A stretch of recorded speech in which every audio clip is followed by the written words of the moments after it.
Hello ladies and gentlemen, boys and girls, and welcome back to yet another video. It's been really hot in the UK, so I am starting to turn into a bit of a hot, sweaty mess at the moment. It's absolutely frazzling. So please don't excuse me if I turn into a sweaty mess, but I really wanted to get a video out for you guys, so here it is.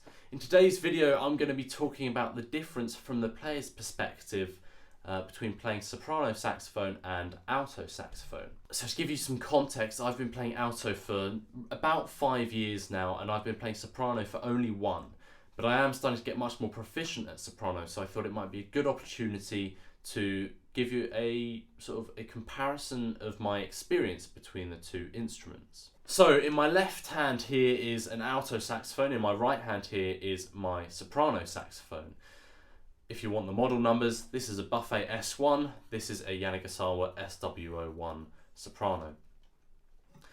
So the key difference you'll notice is actually the physical size of the instruments. In terms of length, in terms of what the player holds, it's not too much of a difference. So in terms of hand positioning, it's very same. All the hand positioning, the fingerings are identical between the two instruments because they're transposing instruments. So this, the soprano, plays in B flat, whereas alto plays in E flat. So if you play a C on soprano, it's not going to sound the same as a C on the alto, but in terms of reading music that is pitched for each instrument, it's identical. So it's not too much of a challenge in that regard to switch between the instruments.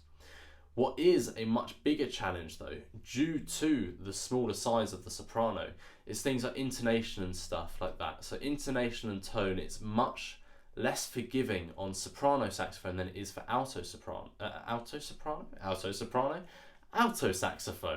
What you get with the alto, because you're dealing with a much larger column of air, any variations in that column of air that's up at the mouthpiece end, so your things like your tongue position, your pressure on the mouthpiece, because as a relative size to the overall cone of the soprano, of the alto, it's much smaller.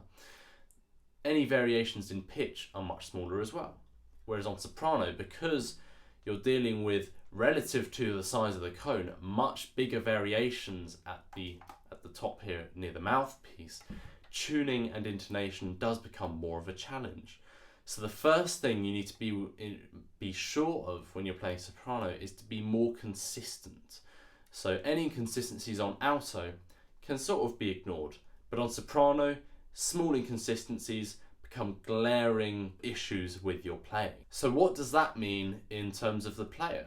So the 5 things that I've found really important with soprano, the first is posture.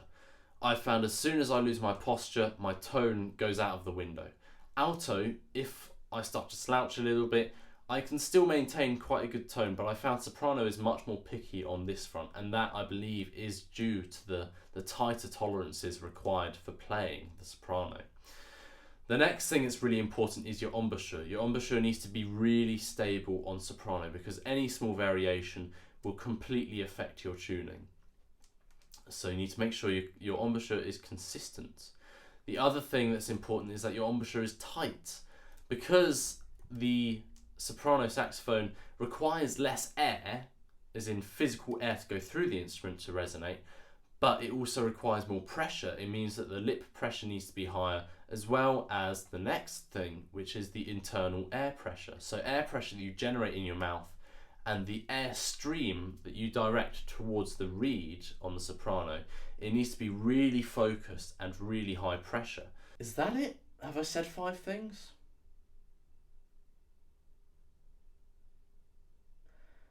Everything needs to be smaller, so more focused airflow, more consistent embouchure, a tighter embouchure, higher internal pressure.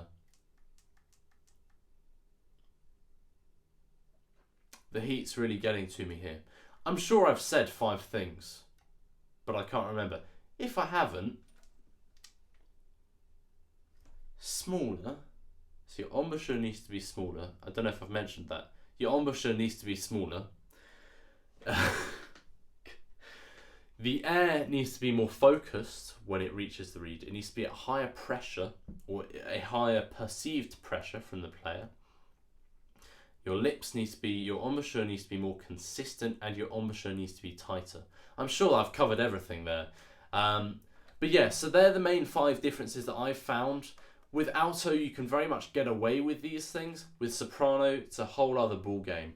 But the one benefit of soprano is that because it is a more, it's a less forgiving instrument, it is harder. When you get good at soprano and then you move down, so let's say you've been practicing soprano for an hour or two, and then you move down to alto, everything is so much easier and more relaxed on alto that it really makes the instrument easy to play. I mean, genuinely quite easy to play. So there are the main differences I've found between playing the 2 instruments. I hope you guys have enjoyed this video. This heat is ridiculous, I'm really struggling now. But if you would like to see more videos like this video, please do check out my channel. Please do like, comment and subscribe, and I'll see you guys in the next one.